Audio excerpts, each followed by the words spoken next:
Olá, pessoal.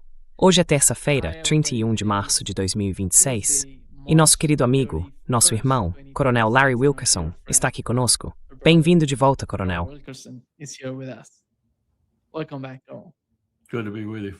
Bom estar com você.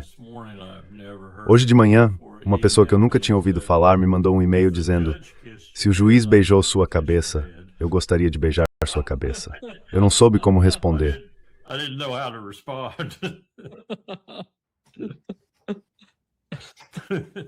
Yeah. Larry, let me start with something that we were Larry, deixe-me começar com algo relacionado à guerra que está acontecendo agora entre o Irã e os Estados Unidos. É sobre algo que aconteceu antes da guerra, o caso de Charlie Kirk. Você e eu já conversamos sobre isso várias vezes. O que aconteceu, qual foi a realidade do tiroteio, as provas, tudo.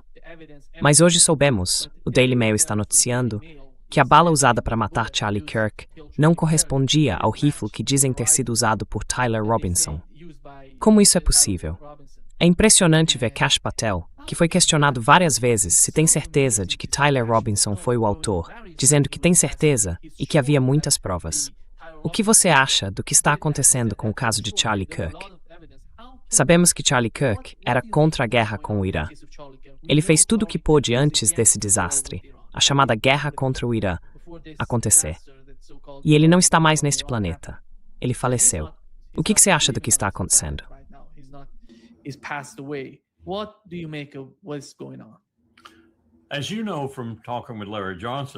Como você sabe por ter conversado com Larry Johnson, e provavelmente com outros também, e eu sei por ter falado tanto com Larry quanto com Ray McGovern e outros, nós nunca achamos que isso foi apresentado de forma adequada. Ou seja, não achávamos que o atirador era realmente o atirador, não achávamos que o rifle era o rifle, e não achávamos que a bala era a bala. Não sei se essas novas alegações estão trazendo isso à tona novamente, nem se estão fazendo isso de forma legítima e precisa. Mas não vou mudar minha opinião, tendo ouvido as opiniões dos especialistas e sabendo um pouco sobre rifles eu mesmo. Não há como esse cara ter atirado em Charlie Kirk. E certamente ele não atirou da posição que afirmam que ele estava. O rifle, em todas as suas configurações, por assim dizer, não poderia ter sido a arma que disparou o projétil que o matou. Então a pergunta é, o que eles estão escondendo? E quem não há de sim?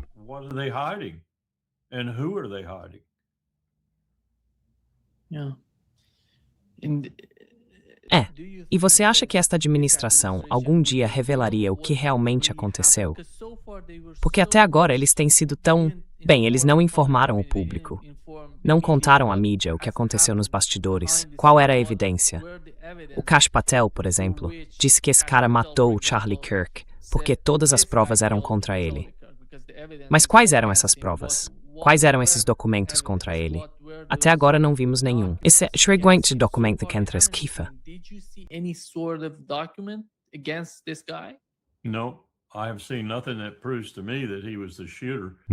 Não vi nada que me prove que ele foi o atirador.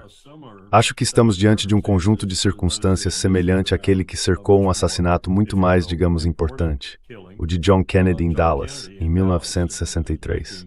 Aquilo levou muito tempo e uma comissão, profundamente falha como foi, e na realidade, fundamentalmente defeituosa, além de manipulada, mas exigiu muito esforço e muitas pessoas para finalmente determinar a natureza da mentira que seria contada à nação. Deveria dizer mentiras no plural, que seriam contadas à nação.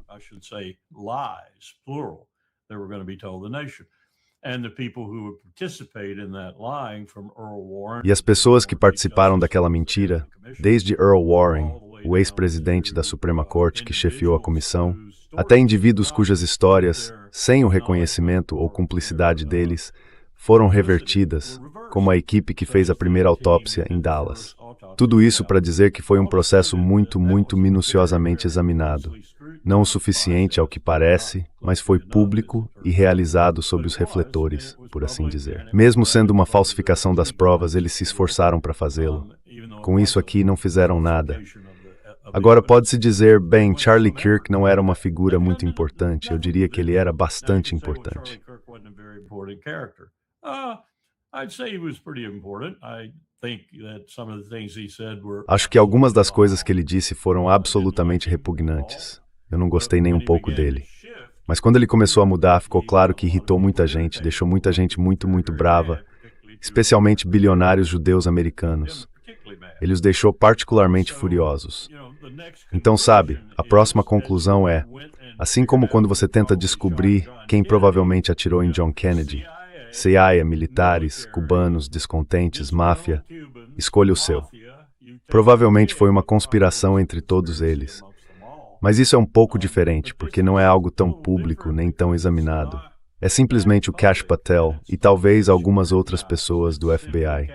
Eu nem sei quantas pessoas realmente estão envolvidas na investigação.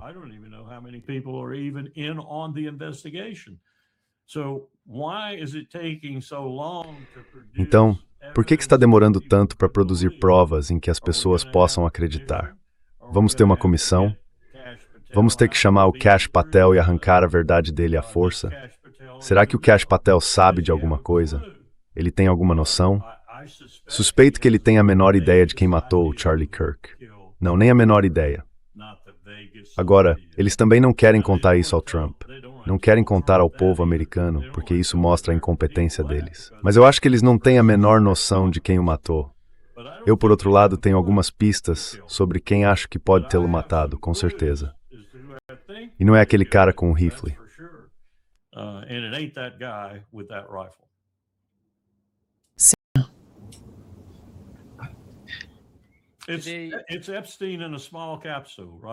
É o caso Epstein numa pequena cápsula, certo? Isso não afeta o Trump.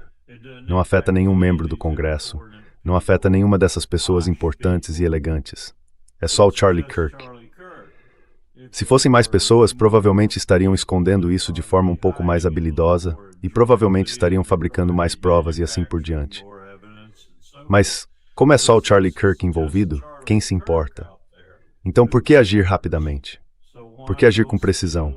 Por que se quer tentar fazer algo diferente de incriminar alguém injustamente? Mas vai ser cada vez mais difícil incriminar esse cara, porque há muitas pessoas por aí, como Larry Johnson e outros, que sabem que é uma mentira.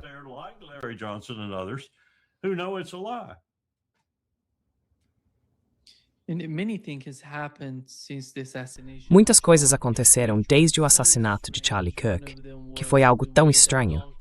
Uma delas foi a maneira como Donald Trump foi questionado, se você se lembra. Ele foi perguntado, como você se sente em relação a Charlie Kirk?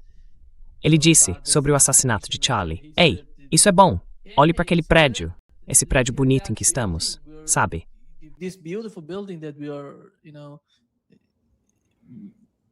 Olhe como ele está tratando as pessoas. Você ouviu o que ele diz? É todo tom, sim. Sobre o chefe do Centro Nacional de Contra-Terrorismo, o segundo homem na hierarquia do ODNI, eu acho. Ele não o conhecia. Eu não o conhecia. Eu lhe dei um emprego. Bem, achei que ele era um cara bem legal, então lhe dei um emprego. Mas ele já saiu agora. Acho que ele está errado. Bem, ouça ele falar, ouça o cara falar e contar sobre a conversa telefônica que teve com Donald Trump, dizendo que iria sair, e a conversa que Trump teve com ele em resposta a isso. Totalmente opostas. Trump quer que você pense que ele nem conhecia esse cara, que a saída dele é algo sem importância. E ele está errado sobre a guerra com o Irã. Ele deveria ter mantido sua posição se sentia assim. E esse cara está dizendo, bem, tive uma longa conversa telefônica com o presidente, falei com ele sobre o que eu estava sentindo e tudo mais, e ficamos indo e voltando por um tempo. Quem está dizendo a verdade? Eu apostaria no outro cara, não no presidente, porque ele é um mentiroso contumaz.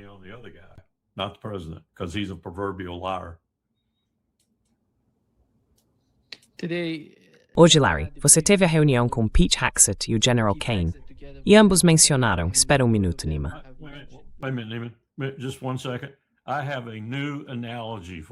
Só um segundo, tem uma nova analogia para você. Nós da Eisenhower Media Network temos procurado, sabe, analogias históricas. É Hitler, é Calígula, é Nero, todos esses caras. Não, todos esses são falsos.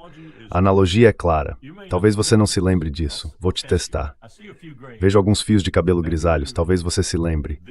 É o Lord Sith e o Darth Vader. Trump é o Lord Sith e Hegseth é o Darth Vader. Ele é o Darth Vader sem a característica redentora de ter sido um cavaleiro Jedi. O que você deve lembrar, se conhece o filme, que no fim ele acaba sendo meio decente, porque o cavaleiro Jedi dentro dele vem à tona.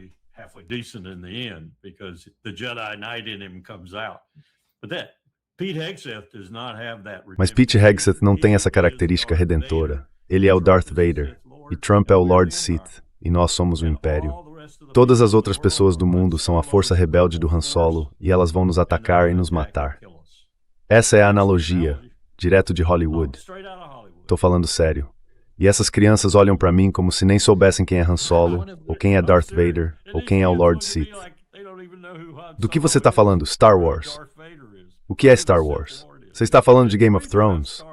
What's Star Wars? Are you talking about Game of Thrones? Yeah, these are. Larry, um dos argumentos de Pete Hegseth e do General Kane foi que eles atingiram a produção iraniana, o complexo militar industrial, de uma forma que impede o país de produzir mais armas, mais mísseis, mais drones. É por isso que o número de mísseis e drones está diminuindo drasticamente com o passar do tempo. Aqui estão as informações, o gráfico do IRGC, que mostra o período de 11 a 29 de março.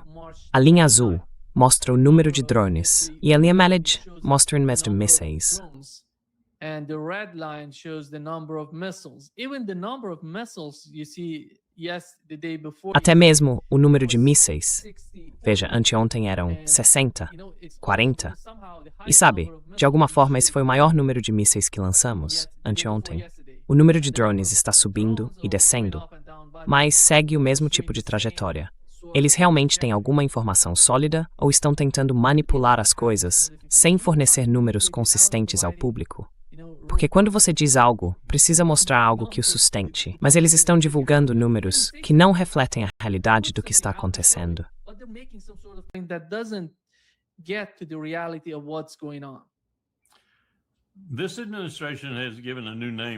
Esta administração deu um novo nome à mentira e ao engano.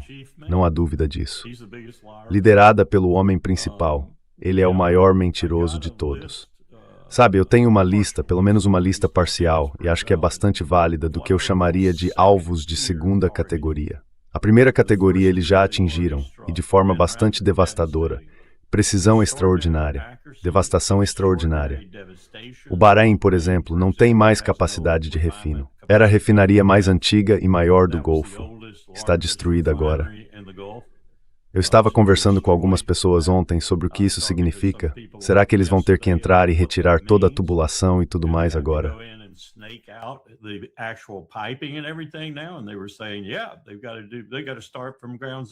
E eles estavam dizendo sim, eles têm que começar do zero e reconstruir tudo. Vai custar uma fortuna enorme se quiserem fazer isso.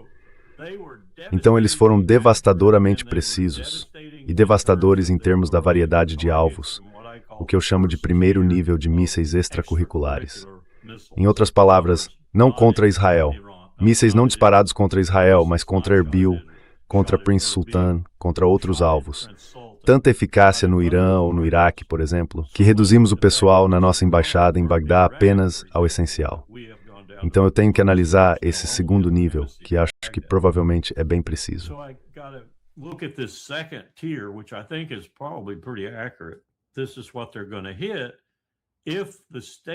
É isso que eles vão atacar. Se os estados que têm instalações dos Dausduets lá continuarem a abrigar essas instalações, e se essas instalações continuarem a ser usadas em ataques contra o Irã. Uma proposta razoável. Se eles atingirem esse segundo nível de alvos, com a mesma devastação com que atingiram o primeiro, entraremos certamente em uma recessão global e potencialmente em uma depressão global, porque isso vai arruinar a economia mundial. Não apenas a do Sudoeste Asiático, mas a do mundo todo. O único país que talvez fique um pouco isolado disso e que na verdade possa se beneficiar é, claro, a Rússia, por causa do preço do petróleo e afins. But even they are going to be impacted by other. Mas até eles serão afetados por outras escassezes, e o resto do mundo, incluindo o hemisfério ocidental e de forma intensa, será profundamente impactado por essas faltas, assim como alguns de nossos aliados no Oriente, como Taiwan, que não conseguirão lidar com isso sem uma ajuda real. Por causa da escassez de hélio, por causa da falta de outros materiais para a fabricação de chips e, em última instância, por causa da falta de petróleo. Então, quero dizer, se o Irã disser certo, China, seus navios podem passar, mas Taiwan, os seus não podem. Bem, é isso.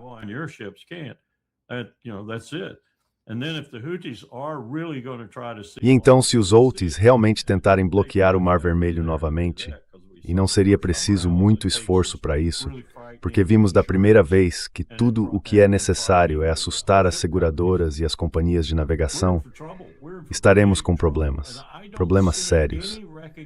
E não vejo nenhum reconhecimento desse desastre iminente por parte do governo.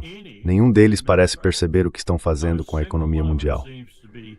Agora posso estar errado. E eles podem recuar a qualquer momento e parar o que estão fazendo.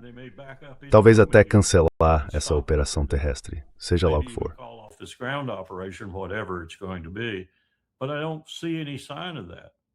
Mas eu não vejo nenhum sinal disso. E, portanto, não vejo nenhum sinal de que eles reconheçam o terreno perigoso em que estão pisando. E essa ideia de enviar B-52 para fazer bombardeios em massa... Bem, o que você acha que vai acontecer quando o primeiro B-52 cair em chamas na Terra? Isso não é bom, Nima. Não é bom para ninguém. Não é bom para o Irã continuar sendo castigado assim, mas também não é bom para o mundo. Eu nem vou contar o império liderado por Donald Trump, mas não é bom para o mundo o que estamos prestes a fazer. Vamos mergulhá-lo em uma crise econômica que pode levar anos para ser reparada. Sim.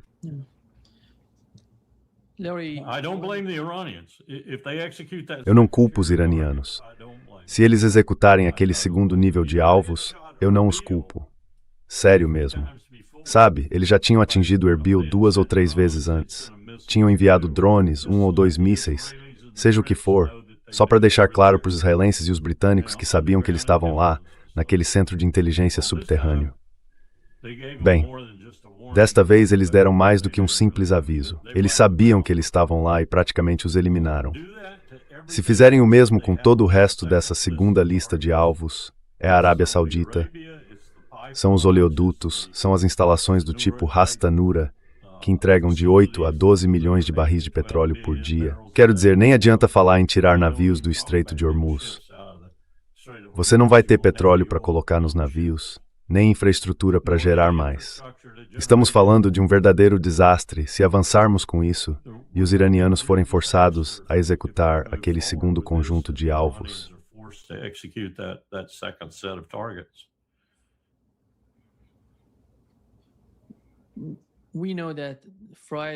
Sabemos que sexta-feira é feriado e você tem sexta, sábado e domingo.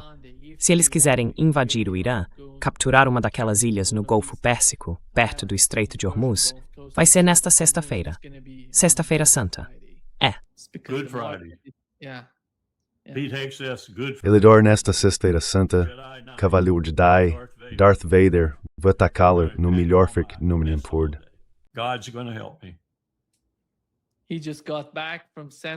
Ele acabou de voltar do CENTCOM e disse que estão nos dizendo que a única coisa que querem é mais bombas. Ele disse isso durante a reunião. Mas Larry, veja o que Eric Prince, o fundador da Blackwater, uma das empresas contratadas, disse sobre invadir o Irã. O equivalente Grupo Wagner no Império. A invasão da ilha de Karg vai ser bem limitada. É preciso revezar as aeronaves, e isso supondo que não haja nenhuma perda por manutenção. Então, sim, o ataque inicial à ilha de Karg vai ser bem limitado, porque essas aeronaves precisam revezar, e isso supondo que não haja nenhuma perda por manutenção ou por mísseis. Você faz um lançamento em massa da 82 mais missista na ilha de Karg? De novo, isso é bem arriscado. Em vacinação aerotransportada em um lugar que tem milhares e milhares de mísseis, sem contar que isso ainda tem de 100. Not to mention, the Iranians have been learning. They've certainly been paying attention to Eles definitivamente têm prestado atenção à guerra moderna com drones e implementaram FPVs até o nível de esquadra. Quero dizer, você vê vídeos dos israelenses no sul do Líbano perdendo tanques, perdendo veículos blindados de transporte de tropas para os mesmos FPVs que os russos têm usado com grande eficácia na Ucrânia. Então, novamente, é uma luta contra o Irã. Eles não são árabes, são arianos. São guerreiros altamente inteligentes e habilidosos. E não seria, em comparação, uma vitória fácil como a que se viu com o exército iraquiano que entrou em colapso.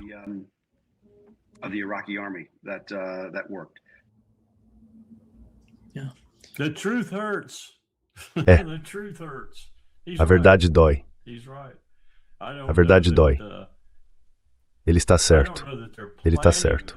Eu não sei se eles estão planejando isso, porque eu tenho que admitir, sabe, acho que te contei o que disse ao Colin Powell uma vez quando entrei no escritório dele. Eu estava um pouco irritado e disse, nunca mais vamos colocar um oficial da Força Aérea como chefe do Estado-Maior Conjunto. E ele entendeu o que eu quis dizer, porque eles não sabem nada sobre guerra terrestre.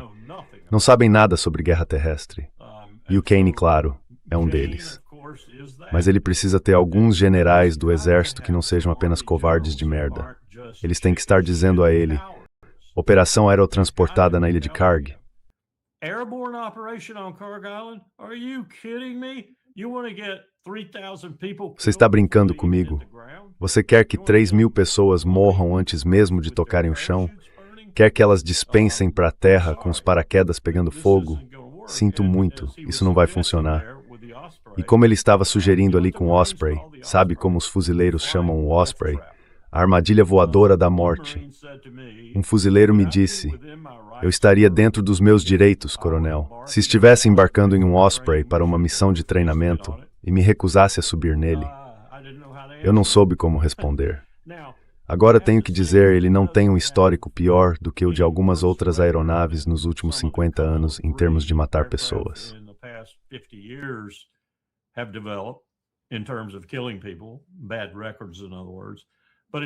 Registros ruins, em outras palavras. Mas ele tem um problema consistente e específico com a transição do voo para frente para o voo pairado e de volta novamente, por causa daquela embreagem que acho que todo mundo conhece. E por isso acredito que todo fuzileiro que embarque num Osprey tira um momento e diz a Jesus, ou, enfim, a Maomé, por favor, me deixe sobreviver a este voo. Não é uma aeronave na qual eu gostaria de entrar em combate, onde é tão crucial que tudo esteja perfeitamente sincronizado, tudo exatamente na altitude certa, na velocidade certa, no perfil de pouso exato e assim por diante, porque você vai ser fortemente interceptado, se não por outra coisa, por drones.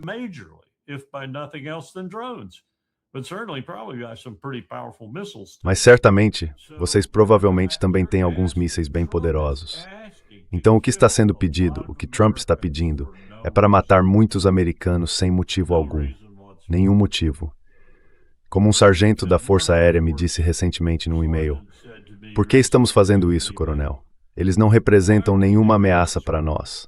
Então, por que estamos fazendo isso? Essa pergunta provavelmente está circulando entre muitas patentes também. Notam, além da questão religiosa e de todo o resto. Provavelmente há muitas pessoas apenas sentadas, se perguntando, por que estamos fazendo isso? Não os pilotos que estão lançando as bombas e tudo mais. Isso é uma das coisas que eu não gosto em oficiais da Força Aérea, ocupando o cargo de chefe do Estado-Maior Conjunto.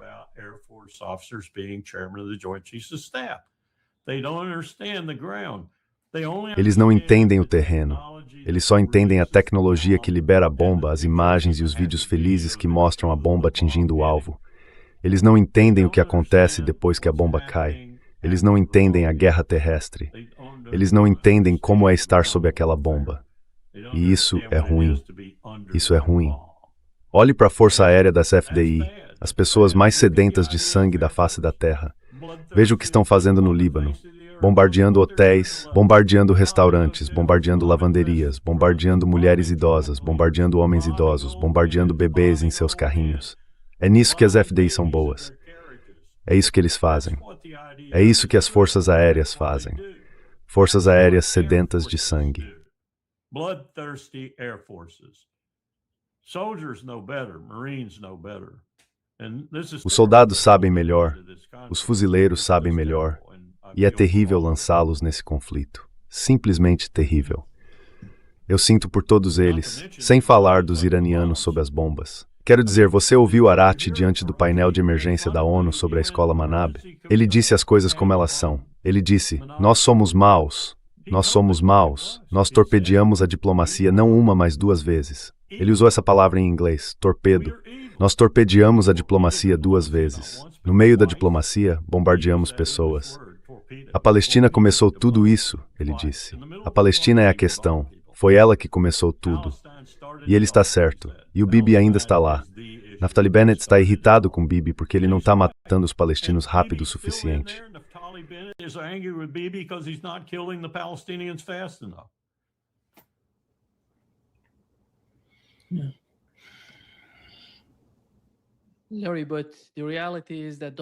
Larry, a realidade é que Donald Trump, Pete Hegseth e muitos outros ao redor de Trump estão ganhando dinheiro com essas guerras. Sim, você sabe, o Financial Times informou que o corretor de Pete Hegseth tentou comprar um fundo de defesa antes do ataque ao Irã. Esses caras estão ganhando muito dinheiro.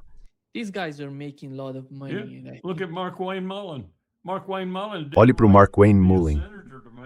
Mark Wayne Mullin não esperou ser senador para ganhar mais de 1 milhão. Ele ganhou isso quando entrou no Congresso. Ele já estava ganhando dinheiro porque já estava ligado a Pelosi, você sabe, aquele esquema de informações privilegiadas. Quero dizer, às vezes é difícil até defender os Estados Unidos hoje em dia. E aquele relatório que está para sair, você ouviu falar do relatório que foi cuidadosamente elaborado, acho que pela Brown e pela Universidade Brown e alguns outros.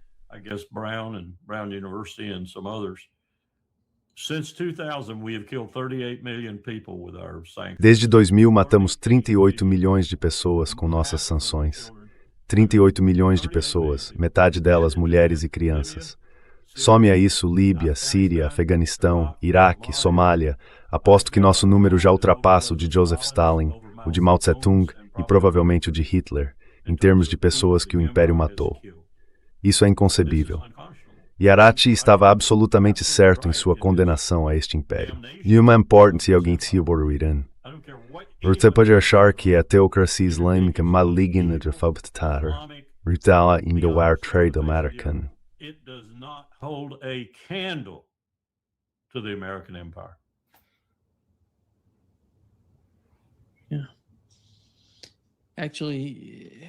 Sim. Na verdade, o Pete Hegseth estava se gabando hoje de como os ataques ao Irã são precisos, dizendo que estamos atingindo pontos estratégicos em locais estratégicos. Mas a realidade, Larry, é que eles estão atacando empresas farmacêuticas, principalmente as que produzem remédios contra o câncer para a população. Ele listou isso. A mesma coisa que estão fazendo em Cuba.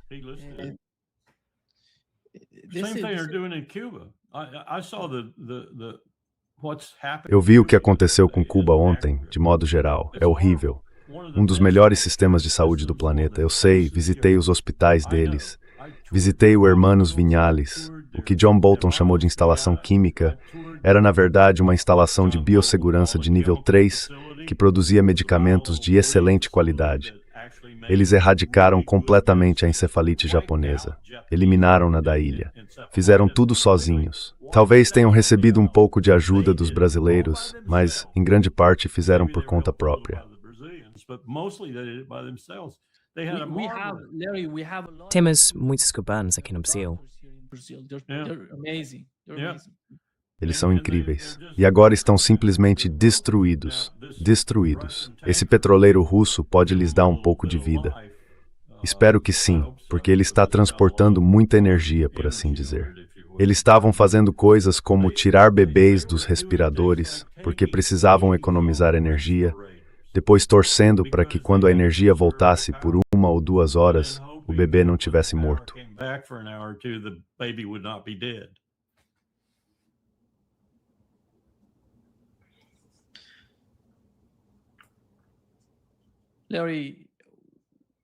Larry, quando se trata da situação em Israel, temos um novo relatório online.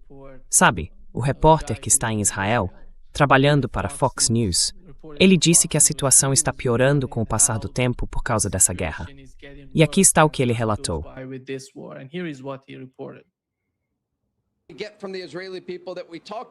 O que estamos ouvindo das pessoas israelenses com quem conversamos é: terminem o trabalho. Elas não querem mais ter que lidar com isso. Não querem que seus filhos cresçam em abrigos antiaéreos. Na quarta-feira, amanhã, o povo israelense celebrará a primeira noite da Páscoa judaica, e muitos farão seus jantares de Páscoa em abrigos. É uma realidade da qual estão cansados. Eles querem que essas ameaças contra seu país sejam reduzidas e desejam viver em paz e estabilidade. É um ótimo ponto, Trey, porque veja, há um governo dividido em Israel. Você tem um primeiro-ministro de um lado e um presidente de outro, mas a única coisa em que eles concordam é na ameaça que o Irã representa para o país deles. E acho que isso nos diz muito.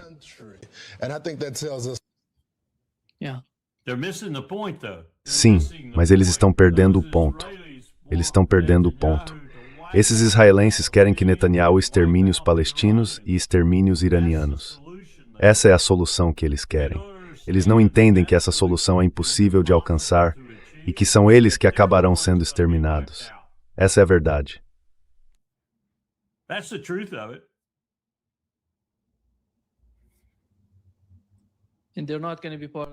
E eles não farão parte da operação se os Estados Unidos decidirem se estabelecer em uma dessas ilhas. Não. Você encontra os israelenses em lugar nenhum perto. Eles sabem melhor. E eles estão sofrendo muitas baixas significativas ao longo da fronteira com o Líbano. As forças blindadas no Líbano. Estou vendo imagens que nunca pensei que veria do famoso corpo blindado das FDI. Moshe Dayan deve estar se revirando no túmulo. Essas pessoas estão desengatando seus tanques e fugindo porque sua coluna... Bem, os combatentes do Hezbollah são muito inteligentes. Eles destroem o tanque da frente, depois o de trás, e então um ou dois no meio. Depois disso, o resto vira alvo fácil, porque nem sequer mantém distância tática entre os veículos. Estão tão acostumados a não precisar fazer isso. Então, avançam o mais rápido que podem, praticamente para-choque com para-choque. Isso é extremamente estúpido, especialmente nesse tipo de guerra, porque estão morrendo.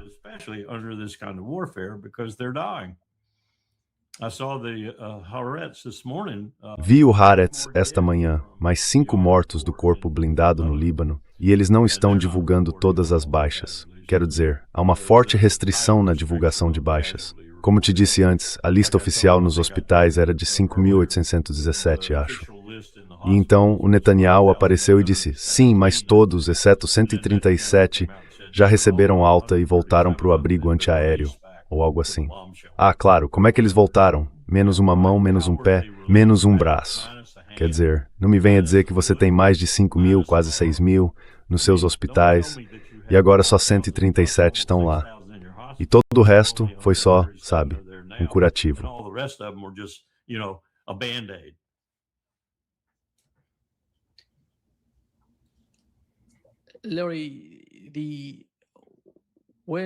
Larry, quando se trata de política em Israel, você acha que ainda faz alguma diferença quem é o primeiro-ministro? Ah, meu Deus, sim.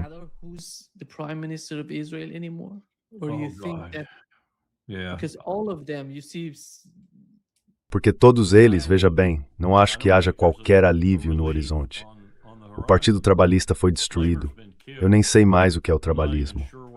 O assassinato de Yitzhak Rabin, acredito, os fez retroceder tanto que eles não conseguiram mais enxergar a luz. Então não há mais uma força moderadora em Israel, o que é mais um motivo pelo qual o país não é uma democracia. É um estado de partido único. É o Likud e os aliados que ele tem, que são ainda mais à direita do que o Likud.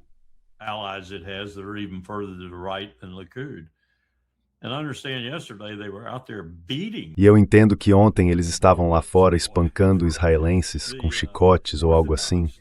Os ortodoxos que se recusavam a entrar nas fileiras, sabe? Se recusando a servir.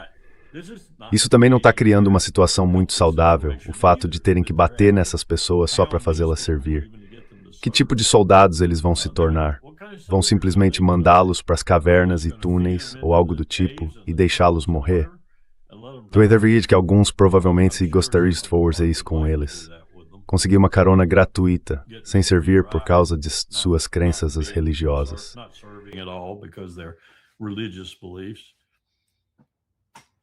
Sim. Israel está em turbulência. Acho que isso é dizer pouco. Eles estão em turbulência. Nunca estiveram tão pressionados antes. Certamente não é mais um refúgio seguro para os judeus. É tudo menos um refúgio seguro. Vivendo em abrigos antiaéreos 24 horas por dia, comendo em abrigos, comemorando em abrigos. Você sai do abrigo e tem uma boa chance de ficar gravemente ferido ou morrer. Quando sai, vê tudo ao seu redor em chamas ou destruído, incluindo agora muitas propriedades civis, prédios e empresas. Mais 400 mil pessoas foram convocadas, além das 300 mil convocadas antes. Quem está administrando a economia? Ninguém. Ninguém. A economia não está funcionando. Isso é um desastre para Israel, e ninguém está disposto a admitir, corrigir e seguir em outra direção.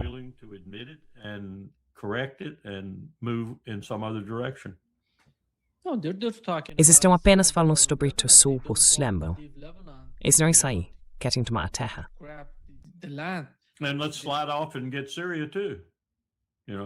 E vamos aproveitar e pegar a Síria também. Queremos aquele cara sírio morto também.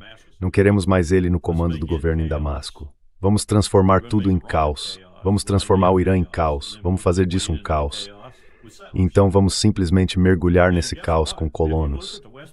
E adivinha? Você olhou para a Cisjordânia ultimamente?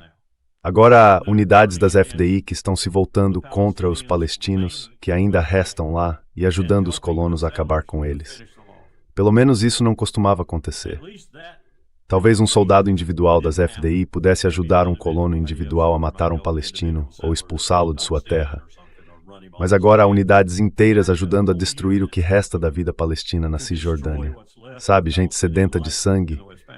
Nós recebemos de sangue que estão recebendo torste e o que merece. Bloodthirsty people who are getting their comeuppance.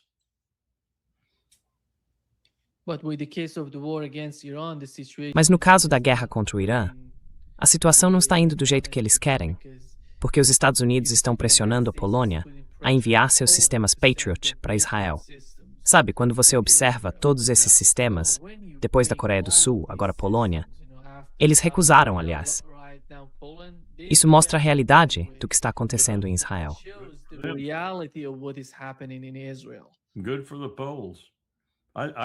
Bom para os poloneses. Eu vi a lista outro dia, você provavelmente também viu, sabe? 4 dias restantes, 6 dias restantes, 7 dias restantes, 9 dias restantes, por aí vai. É uma lista bem sombria das munições mais críticas que são necessárias agora. É por isso que você não está vendo muita coisa sendo lançada no momento. O relatório do Haaretz desta manhã dizia que o governo está racionando seus mísseis, certo? Bem, isso significa duas coisas. Primeiro, você reconhece que está ficando sem? E segundo, você sabe que eles também, porque do contrário não estaria racionando, certo?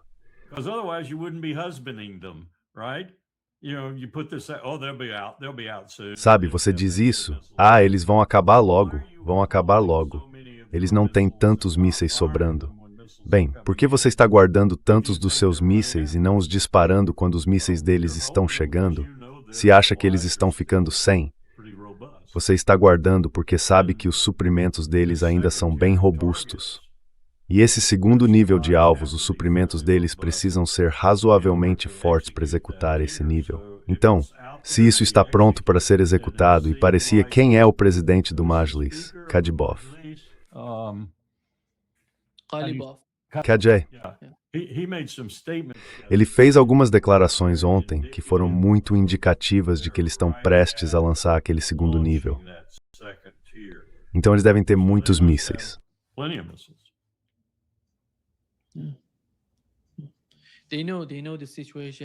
Eles conhecem a situação em Israel. Eles têm muitas informações de inteligência vindas de lá.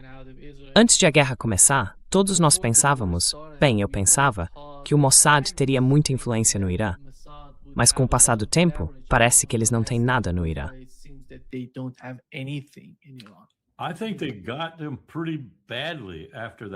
Acho que eles os pegaram bem feio depois daquele último caso. Sabe, lembra do Pence falando sobre o cara na rua, o iraniano protestando, e o agente do Mossad estava bem atrás dele, empurrando? Acho que eles encontraram aqueles agentes do Mossad e da CIA e se livraram deles. E encontraram os armênios, azerbaijanos, curdos e outros que estavam ajudando e se livraram deles também. Então causaram um grande estrago em Israel. E me disseram, não sei disso com certeza, a fonte era um pouco duvidosa, que havia vários que Israel mandou de volta para tentar reconstituir aquela linha de inteligência, por assim dizer. E eles os capturaram imediatamente, pegaram esses também.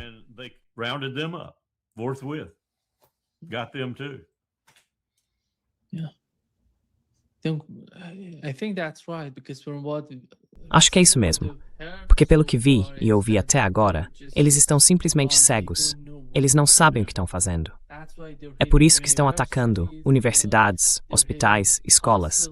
Esse é o motivo. Se você tem locais estratégicos, você vai e ataca os locais estratégicos. Você não ataca esses. Todos crimes de guerra. Todos crimes de guerra. Cada vez que você atinge algo assim, é um crime de guerra. Mas ela disse, ninguém se importa mais ao que parece. Ele sempre volta aos palestinos, começando pelos palestinos. Ninguém se importa mais. Todas as regras desapareceram.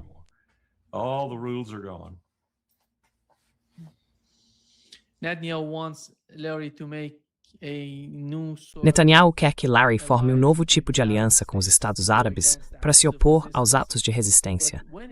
Mas quando se trata de construir algum tipo de nova coalizão contra essa resistência, é preciso ter o exército, israelense ou não. E quem vai ajudá-los? Na Arábia Saudita? No Kuwait, eu diria? Nos Emirados Árabes Unidos? A maioria das pessoas, a opinião pública, é contra Israel. Não importa se são as elites ou o cara que está no comando. O rei, ou seja, lá o que tenham em seus países, o cara simplesmente não é tão popular.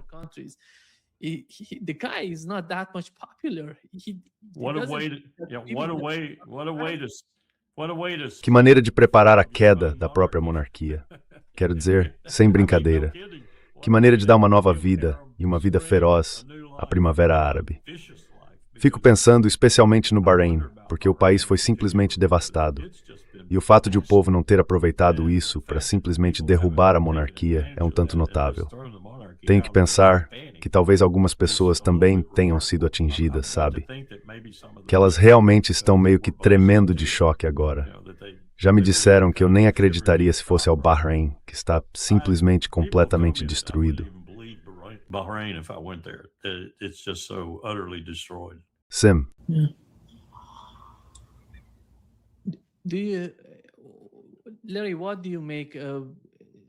Larry, o que você acha dos Estados Árabes tentando? Bem, soubemos pela Associated Press. Eles informaram que a Arábia Saudita, junto com os Emirados Árabes Unidos, está tentando pressionar, forçar Donald Trump a continuar na luta, a prosseguir com esta guerra. Sabe, por um lado, se você quer manter esse conflito, essa guerra, é preciso ter as armas, as bombas, os mísseis, tudo. Esse é um lado. Por outro lado, parece que eles estão prontos para oferecer aos Estados Unidos para dar dinheiro a Donald Trump e a sua administração. Mas dinheiro não vai fabricar as bombas. Não. É enorme. Sabe, o processo está ficando tempo mais. E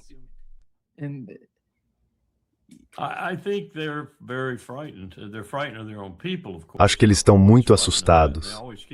Assustados com o próprio povo, é claro. Eles sempre têm medo disso e estão sempre de olho nas ruas. Mas também têm medo de que, se os Estados Unidos se retirarem e não houver um salvador para eles, e há um motivo, se você pensar bem, pelo qual nem a China nem a Rússia querem assumir essa posição, então quem mais haveria? Não há salvador para eles. E quando o povo deles perceber isso, o tempo deles acaba.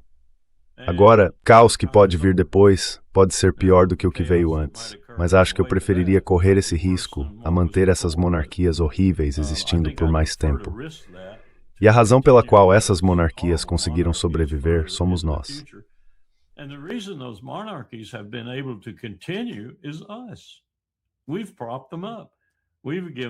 Nós os sustentamos. Demos a eles as armas para destruir o próprio povo, se precisarem, e a Guarda Pretoriana para fazer isso. É para isso que realmente serve a Guarda Nacional Saudita. É uma Guarda Pretoriana para a família real. Então, sabe, você está condenado se fizer e condenado se não fizer. Mas nesse caso, como alguém que gosta de se considerar com pelo menos algum instinto humanitário, eu gostaria de ver esse povo ter um pouco de liberdade. Então derrubem essas pessoas. Derrubem-nas. Isso é um anátema para o meu governo. Ou era para o meu governo. Eu não sei.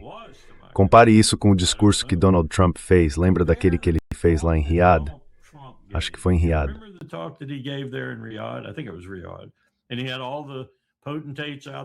E ele reuniu todos os potentados por lá, dizendo a eles que entendia suas circunstâncias e apreciava sua situação e que iria protegê-los e tudo mais. E agora veja o que está acontecendo.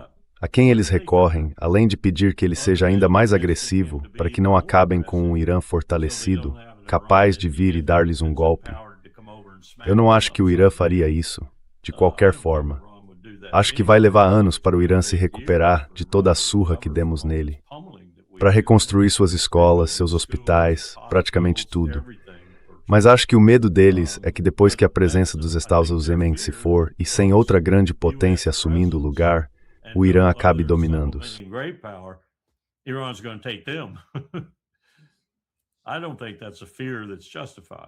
Eu não acho que esse medo seja justificado.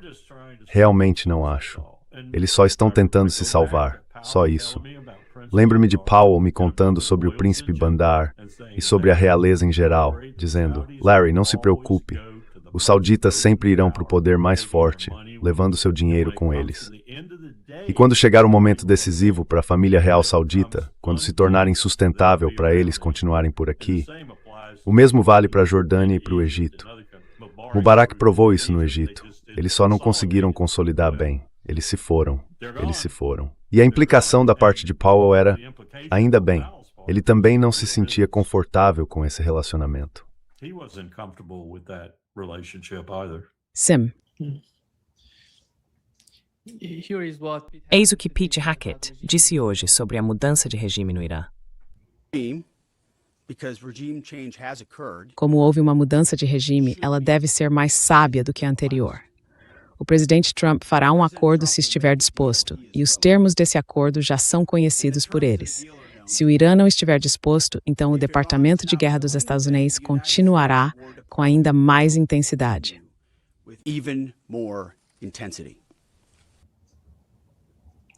A mudança de regime aconteceu, sabe?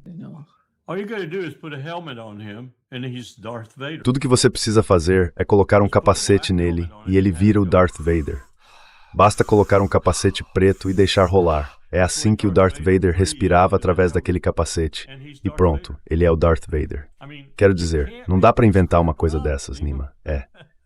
Nós somos o Império, e todo o resto por aí é a Princesa Leia, o Han Solo, a Millennium Falcon, a Justiça, a Verdade e o Caminho Galáctico, o princípio fundamental, como diria Star Trek. É isso que somos. Somos o mundo Seth. That's who we are. We're the people the world hates. Não é só o Pete Hackett. Donald Trump parece estar negociando nos bastidores consigo mesmo. Fala sozinho à noite entre pesadelos. Então eles tinham... O que foi que fizeram no Paquistão?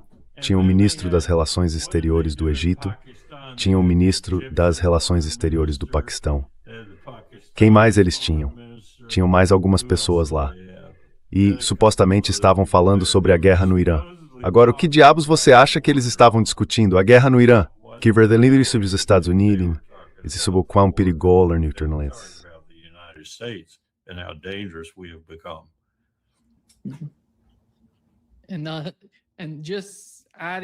E só acrescentando, sabe, quando você tem o secretário do Tesouro, você poderia esperar um pouco de bom senso dele, porque ele tem os números. E aqui está o que ele disse sobre essa taxa de, hormônios, Larry.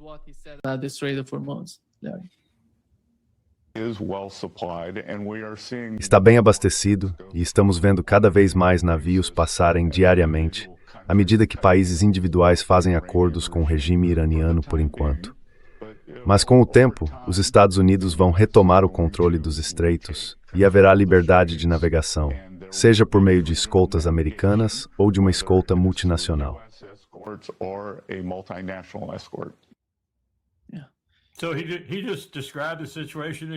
Então ele apenas descreveu a situação exatamente como ela é.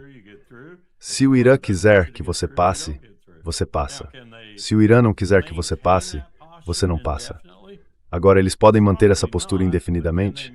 Provavelmente não. Mas podem manter um senso de perigo suficientemente significativo para impedir que seguradoras e transportadoras voltem com força total? Sim, provavelmente podem fazer isso por um futuro indefinido. A menos que essas operações terrestres tenham um sucesso espetacular, o que eu não espero de forma alguma, o espetáculo será de jovens americanos morrendo. Caso contrário, acho que eles provavelmente perderão essa passagem seletiva por algum tempo.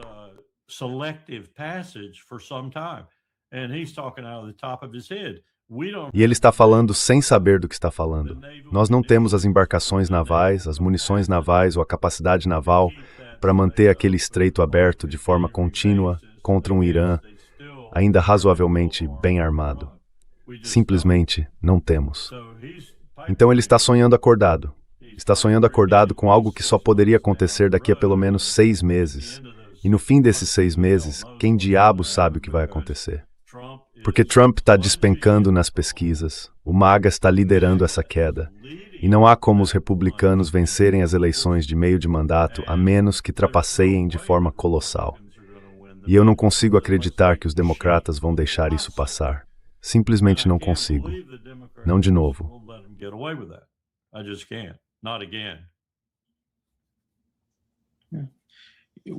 Sabes que o Oeste está ganhando de cerca de 800 a $1 bilhão por mês com o canal de Suez. $800 million or $1 billion a month through this Suez Canal.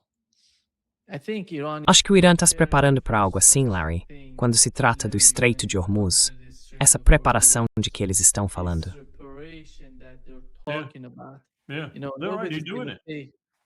Sim, eles já estão fazendo isso. Pelo que entendi, eles já estão fazendo isso. Estão cobrando uma taxa de permissão até mesmo de seus amigos e parceiros. Ahmadinejad chegou a sugerir isso em Nova York quando estávamos conversando, que nunca tinham pensado nisso antes, mas que deveriam, e talvez compartilhar com outros no Golfo, Bahrein, Emirados Árabes Unidos, seja lá quem for. Mas é parte disso. Oman. Essa também seria a primeira que eu escolheria se eu fosse o Irã. Um país decente, sempre voltado para a paz em vez da guerra. Sim, eles deveriam fazer isso. A Convenção das Nações Unidas sobre o Direito do Mar corrigiria o registro a esse respeito e cobraria assim como o Egito cobra pela passagem pelo Canal de Suez e o Panamá cobra pela travessia do Canal do Panamá.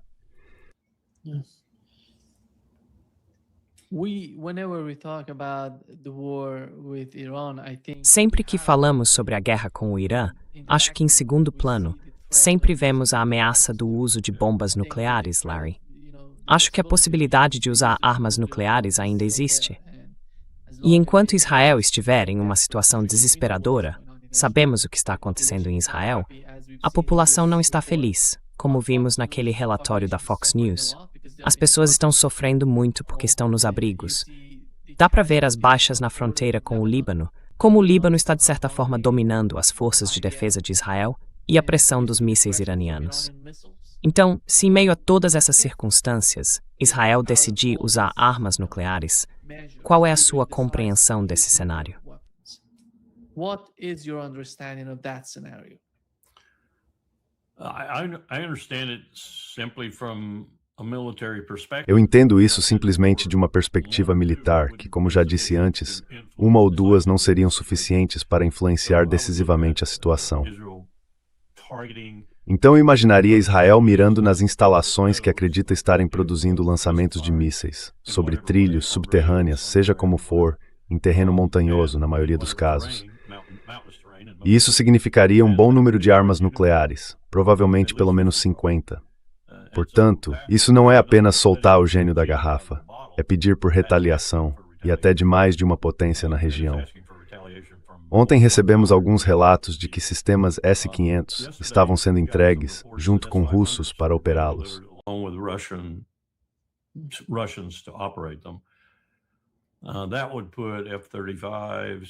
Isso colocaria os F-35 tudo em risco. Alcance de radar de 600 milhas, eu acho. Eles poderiam vê-los chegando a 600 milhas de distância. Você poderia derrubar um F-35, qualquer coisa que quisesse, com isso. Não sei se é realmente o caso, não conseguimos verificar.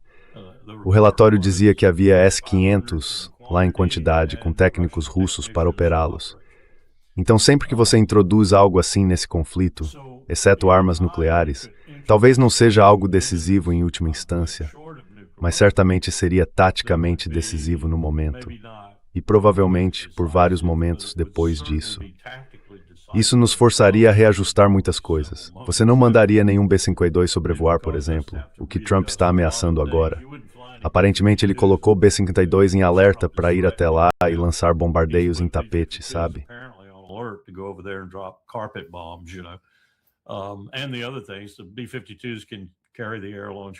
E outra coisa é que os B-52 podem carregar o míssil de cruzeiro lançado do ar, o AICM e outras armas desse tipo. Então eles não precisam necessariamente sobrevoar o território iraniano. E aí você tem, o Lincoln, eu acho. O Lincoln ainda está a cerca de 1.000 quilômetros no Mar da Arábia. Eles ainda não tentaram nada porque a essa distância, faça as contas, mesmo um míssil muito rápido com uma ogiva do tipo bombardeio em tapete, tem dificuldade. A velocidade máxima de um porta-altamente carregado é superior a 33 nós, o que é rápido plataforma desse tamanho. Então é possível, estou muito indo sem dizer.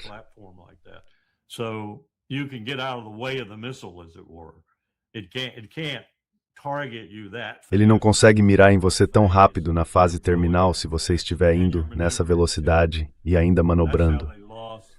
Foi assim que eles perderam o avião no Mar Vermelho, por exemplo. O arco de curva deles foi muito acentuado e o avião saiu da trajetória. Bem, eles se preparavam para o impacto, ou simplesmente não faziam nada, apenas tentavam desviar do míssil. Então você não iria querer, sabe, desperdiçar alguns desses mísseis, sabendo que eles iriam errar a essa distância estendida. Se você se aproximar mais, tudo fica muito mais fácil. É muito mais fácil para o míssil acertar você e para você acelerar ao máximo e se afastar dele. Então, há muitas dimensões nisso que ainda não foram exploradas.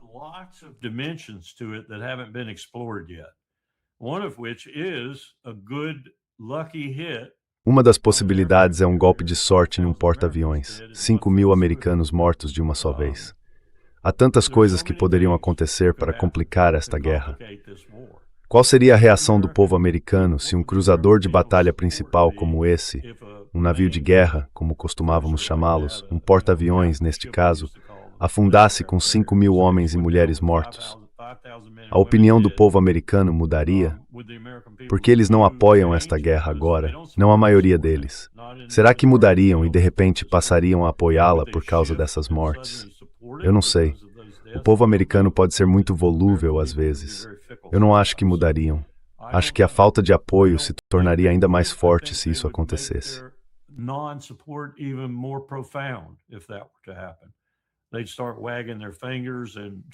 Eles começariam a balançar o dedo e dizer, viu? A gente avisou que você não devia estar fazendo isso. Você acabou de matar 5.000 homens e mulheres. Eu não sei. Há tantas coisas diferentes na guerra que, como Clausewitz aponta repetidamente, você simplesmente não sabe quando algo vai mudar a dinâmica. Powell costumava chamar isso de efeito CNN. Sabe o que ele queria dizer com isso? Um único soldado ou fuzileiro no campo de batalha, filmado pela CNN fazendo alguma coisa, pode mudar completamente as perspectivas da guerra. Pense em Mogadíscio, foi em 93, não foi? Quando aquele oficial técnico foi arrastado pela rua, queimado, gravemente ferido e morto, finalmente retirado do helicóptero, Black Hawk Down, e como isso mudou a visão dos americanos sobre aquele conflito.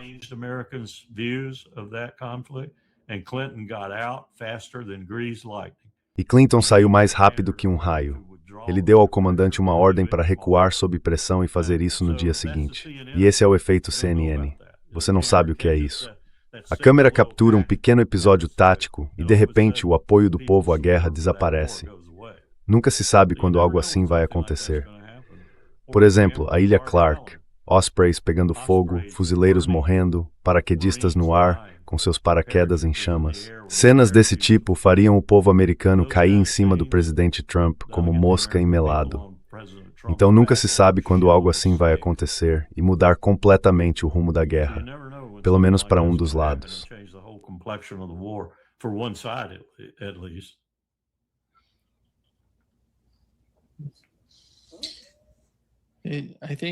Acho que no caso de Donald Trump, seria mais correto chamar de efeito Fox, não de efeito CNN.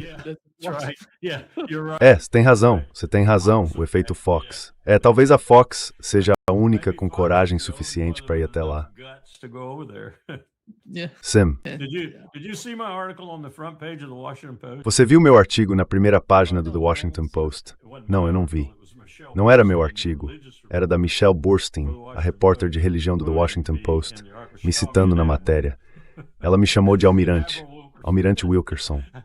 Obrigado pela promoção.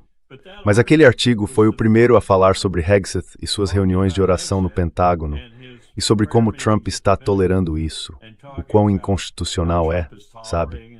Foi o primeiro artigo, acima da dobra, no lado esquerdo, na primeira página do The Washington Post.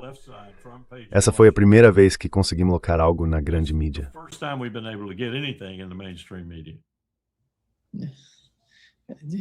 É simplesmente incrível chegar lá, porque eles não gostam das pessoas que estão sendo criticadas. Somos traidores. Somos traidores, somos traidores, assim como Bobby Lee foi um traidor, só que Bobby Lee foi realmente um traidor. O único camarada nesse sistema, o único que não é um traidor nesse sistema, é o Lindsey Graham, que ele é direto. O cara é...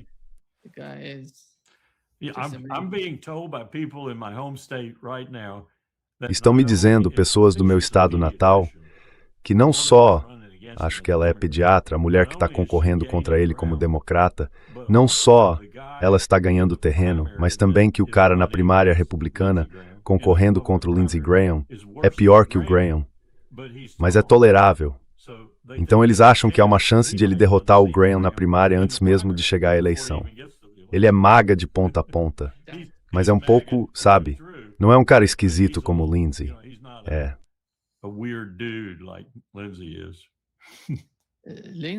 Lindsey é apenas um cara híbrido, sabe? Ele é tanto democrata quanto republicano. Não faz diferença.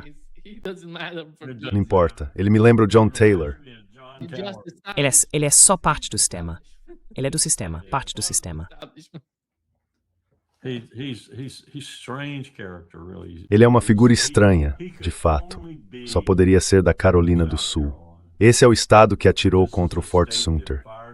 Esse é o estado sobre o qual o cônsul-geral relatou aos britânicos: vocês não querem se aliar a esse povo. Sabe, de Charleston. Quero dizer, era isso que ele dizia ao primeiro-ministro e ao ministro das Relações Exteriores do Reino Unido. Ele dizia: vocês não querem uma aliança com esse povo. Eles são pessoas horríveis.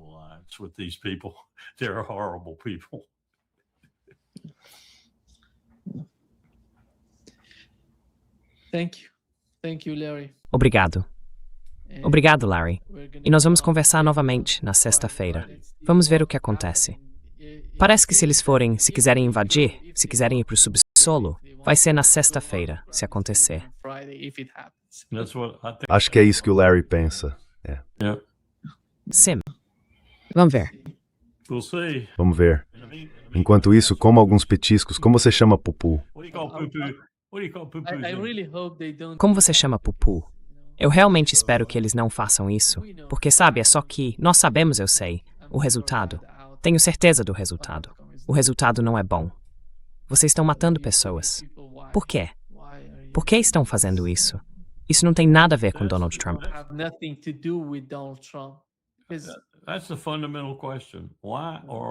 Essa é a questão fundamental.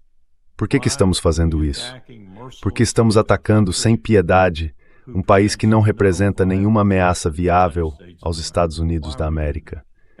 Por que estamos fazendo isso? E a resposta de que é por causa de Israel tem um fundo de verdade, mas não acho que seja a resposta completa. Não é a resposta completa. Talvez a resposta completa, como sugeriram o presidente do Majlis e o ministro das Relações Exteriores, seja que somos simplesmente maus.